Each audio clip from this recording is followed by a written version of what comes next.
Did you know the ATO is now watching property investors more closely than ever? That's right. According to the recent report, 9 out of 10 landlords are making mistakes on their tax returns. What they are doing is that they are tapping into information from various sources like banks, government agencies, and companies, collecting a surprising amount of information. And it is more than most people realize. So, if you got an investment property, or you are planning on getting into the property market, you will want to pay attention to today's video. I will walk you through the latest ATO crackdown on property investors, where they are focusing, what common mistakes to avoid, and how to make sure you don't end up in hot water, or worse, hit with penalties. What we will cover today, what exactly is ATO targeting, and common mistakes property investors make, and what you should do to avoid hassles.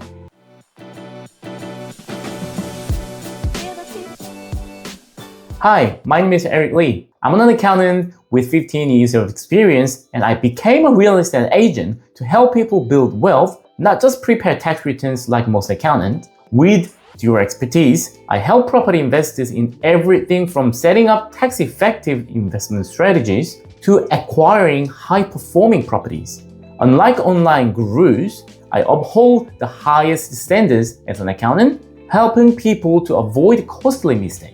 So, if you want to learn about property investment, hit that subscribe button and stay tuned. Let's get into today's topic.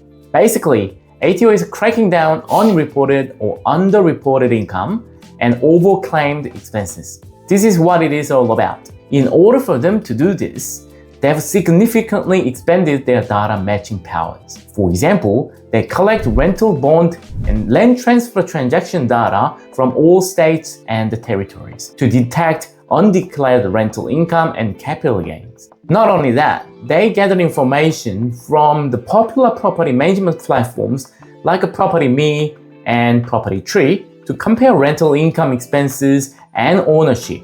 Because most property managers are using one of these softwares, this actually means the massive data of landlords open to ATO. So, it is wise to do things correctly rather than hiding information. That's simply too risky. And you know what? ATO has extensive data where people make mistakes from historical tax lodgement data. And I would like to actually talk about top 3 common mistakes property investors make. The first mistake is claiming repairs that are actually capital improvements. What I mean is not everything you fix in a property is immediate tax deductions. For example, replacing plant and equipment such as dishwasher, oven, range hood, etc. when they are more than $300 should be depreciated over years. Any repairs beyond the definition of repairs for tax purposes, including structural improvement, renovations, extensions, must be depreciated rather than claimed as a deductions in that year. Often, it is not clear whether you claim them as a deductions or to depreciate. And that's why so many people make mistakes in this regard. And I personally think that if you're not familiar with the matter or not quite sure how to correctly categorize them, you better speak to an accountant rather than just taking risks, as this is one of the most common mistakes picked up by the ATO. Doing this by yourself could save you a couple of $100s, but may cost you thousands in penalties and interest. The second biggest mistake property investors make, in my opinion, is incorrectly claiming interest on loans. Yes, interest on loan to purchase some property is tax deductible. That's very clear. However, you can only claim interest that relates directly to income producing use. If there is any personal use of the loan, it needs to be split accordingly. I've seen so many people think that interest on investment loan is tax deductible regardless what you do with the money, because the money was borrowed with the property as a collateral.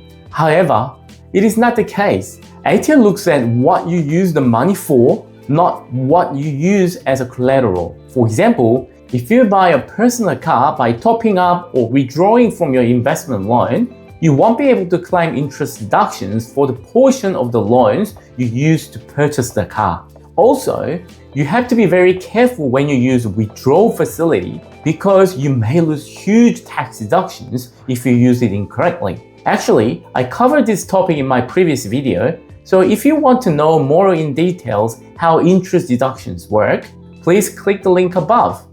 The last one is claiming borrowing expenses incorrectly. You cannot claim borrowing expenses straight away if they are more than $100. You can still claim it, but it needs to be over 5 years. Borrowing expenses that I'm referring to include loan establishment fees, title search fee, cost of preparing filing mortgage documents.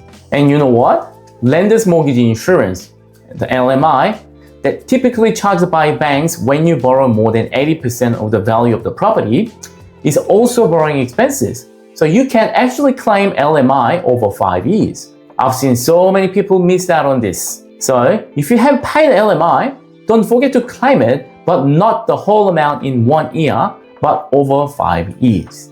Okay, these are the top 3 mistakes people make. Then what should you do to avoid them? My recommendations are, the first one is don't assume you won't get caught. Lots of people think they won't be caught because they are small fish. But no, ATO actually actively audits people using data matching and even randomly. And I've seen actual cases that ATO audited for a couple of $100. Just don't take risks because it's not worth the time and money. And you need to keep the proper record, and you need it for 5 years. And don't take the tax tips from barbecues. I've overheard mate advice on tax, but that advice could cost you more than a few beers if it is wrong. Stick to qualified guidance by professionals, especially when things get complex. Things can get complex when you have refinanced the loan, changed property use, moved out of the main residence and started renting it out, or upgraded the property. These aren't always simple solutions tax-wise. So, getting professional advice is worth the hassle you may get into. This is it for today, and I hope you found this useful. If it was, please hit the subscribe button and the alarm button and stay tuned. If you're unsure about your current tax situation or want to make sure you are audit-proof, contact me using the details in the description below. Let's make property investment easier and safer. Thanks for watching, and I will see you in the next video. Bye for now.